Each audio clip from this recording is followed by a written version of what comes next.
I feel like they went home with them a little too much. I don't think that...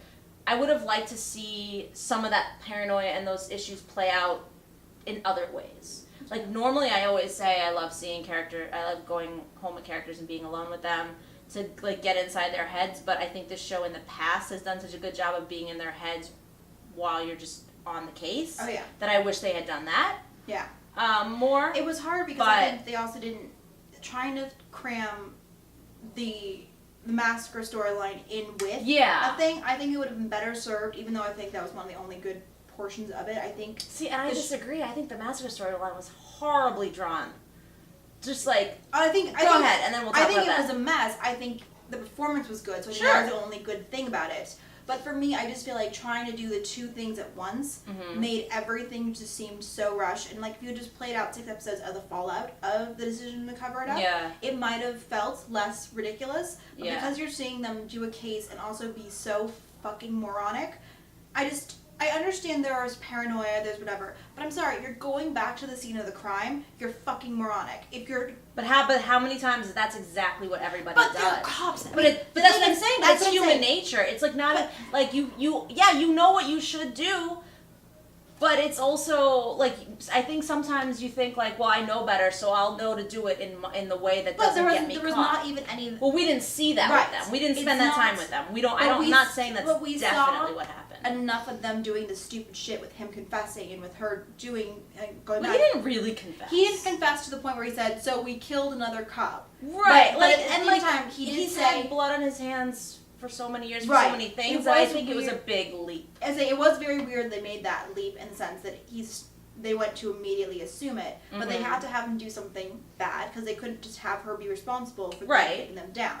It seemed just so stupid to me. I'm like, yes, they get too involved, and yes, they can be incompetent, but at the same time, they were able, like, the whole point of 1 through 3 was that they were able to find things that others weren't. They were able to take care of things that others weren't.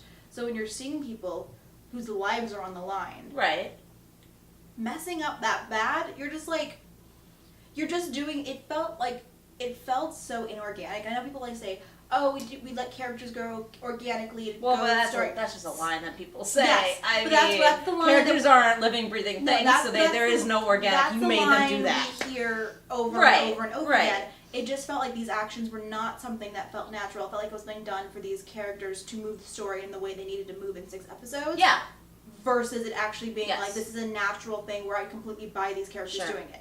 It just felt so dumb. I definitely agree in that aspect of like... Did I say dumb enough? Or so enough? We're gonna just do the little dings every time you say it. How about the cursing? I mean, I do agree. I do agree that I feel like there were a lot of beats that they felt like they had to hit, and I felt them on the screen. Yeah. And I don't necessarily agree that they needed to hit all those beats, but clearly the writers in that room did. So that's a story they wanted to tell. Fine. My issue is I would have liked to see a season that was about the fallout too. But my concern with that was how, and I'm sure this is a discussion that they probably had, like how do you do that when these are people that have to do this job every day, and of course they're going to have a new case come up.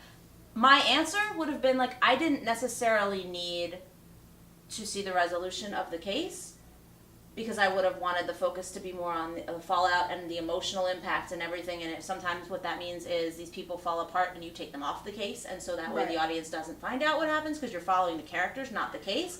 But after what happened at the season 1 finale, they could never have done that. So going into the season knowing, okay, half of the story is split between the fallout and half of it is split between this new case, which has to be resolved very quickly, they had to find a balance, and I don't think they did the best job at finding the balance. No. But I would argue that, in my opinion, I think where it really suffered in terms of storytelling was actually the case itself. Because, there were definitely beats in the fallout that I felt like I didn't necessarily need, but I also felt like there were so many unnecessary red herrings, and there were so many, like, little things that they wanted to put in there so that the reveal at the end was going to be a big surprise. that's a problem to me. Like, I don't care if I know who the killer is all the way through if it's compelling to watch. And I agree with you that I think he's such a compelling actor that it would have been compelling to watch no matter what. But I feel like when you throw in all of these moments, and this is a personal review, but like I felt like I knew the story from episode 2, and then when they threw in all these moments seemingly just to throw you off the scent only to get back there, I was like, you just wasted my time. Because I would have rather spent that time with them, Sarah and Holder, doing something else. And it's a hard line to walk, because at the same time, like, those are the red herrings and those are the leads that cops follow up on all the time, and sometimes they turn out to be nothing, and sometimes they turn out to be something, and whatever. But we spent so much alone time with the boys in the school, watching them in bad behavior that made you suspicious of them, but also with them alone doing things to each other that made it seem like they didn't even know what was really going on. I felt like some of those actors hadn't read this, or hadn't been given the ending, or maybe they had multiple endings, or maybe they were being directed to say, like, you are the killer. Like, there was just choices that were made that I just felt like, knowing the ending, that they were just so false.